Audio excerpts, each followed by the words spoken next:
Hi అండి అందరికీ నమస్తే వెల్కమ్ టు అశ్వినీస్ వంటలు ఛానల్। ఈ రోజు వీడియోలో 2 ఉల్లగడ్డలతో స్నాక్స్ అనేది ప్రిపేర్ చేద్దామండి। 2 ఉల్లగడ్డల్ని ఉడకబెట్టుకోవాలండి। ఉడికిన తర్వాత చల్లారినాక స్కిన్ రిమూవ్ చేసి వీడియోలో చూడండి ఫ్రెండ్స్, ఇలా సన్నగా తురుముకోవాలి। ఉల్లగడ్డని ఇలా తురిమిన తర్వాత ఇప్పుడు దీంట్లోకే 3 టేబుల్ స్పూన్ అంత బ్రెడ్ క్రమ్స్ వేసిండానండి। నేను కొద్దిగా బ్రెడ్ అనేది మిగిలి ఉంటే దాన్ని మిక్సీ జార్లో వేసి ఇలా పొడి కొట్టుకొని ఆ పొడిని దీంట్లో వేసిండాను। ఇప్పుడు దీంట్లోకే 1/2 టీ స్పూన్ అంత మిరియాల పొడి వేసిండాను। రుచికి తగినంత సాల్ట్ వేసిండానండి। ఈ మిశ్రమాన్ని మొత్తం బాగా కలిపేసేసి దీంట్లోకే 1/4 టీ స్పూన్ అంత పసుపు వేసి ఈ మిశ్రమాన్ని చపాతీ ఉండలాగా కలుపుకోవాలండి। వీడియోలో చూడండి ఫ్రెండ్స్, ఇలా కలుపుకొని ఇప్పుడు దీంట్లో కొద్దిగా పిండి తీసుకొని మీకు నచ్చిండే షేప్లో స్నాక్స్ ప్రిపేర్ చేయండి ఫ్రెండ్స్। నేనైతే రౌండ్గా చేసి లైట్గా ప్రెస్ చేశానండి।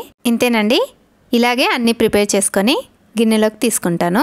ఇలా అన్నీ ప్రిపేర్ చేసిన తర్వాత ఇప్పుడు స్టవ్ ఆన్ చేసి స్టవ్ మీద ఒక పెనం పెట్టిండానండి। దీంట్లోకి 1 లేదా 2 టేబుల్ స్పూన్ అంత నూనె వేసి నూనె కాగిన తర్వాత మనం రెడీ చేసి పెట్టినటువంటి స్నాక్స్ వేసి ఒక సైడ్ కాలిన తర్వాత ఇంకో సైడ్కి తిప్పుకోవాలండి। మీరు కావాలనుకుంటే దోస పెనం మీద కూడా నూనె తక్కువగా వేసుకొని వీటిని కాల్చుకోవచ్చు, తినేదానికి చాలా బాగుంటాయండి। ఇలా 2 వైపులా కాల్చుకొని తర్వాత గిన్నెలోకి తీసుకోండి ఫ్రెండ్స్। ఇది తినేదానికి చాలా బాగుంటాయండి।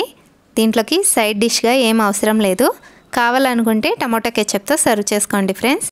ఇంతేనండి, ఈ వీడియో మీకు నచ్చినట్లయితే లైక్ చేయండి ఫ్రెండ్స్। ఇలాంటి మరెన్నో వీడియోస్ కోసం ప్లీజ్ నా ఛానల్ని సబ్స్క్రైబ్ చేసుకోండి।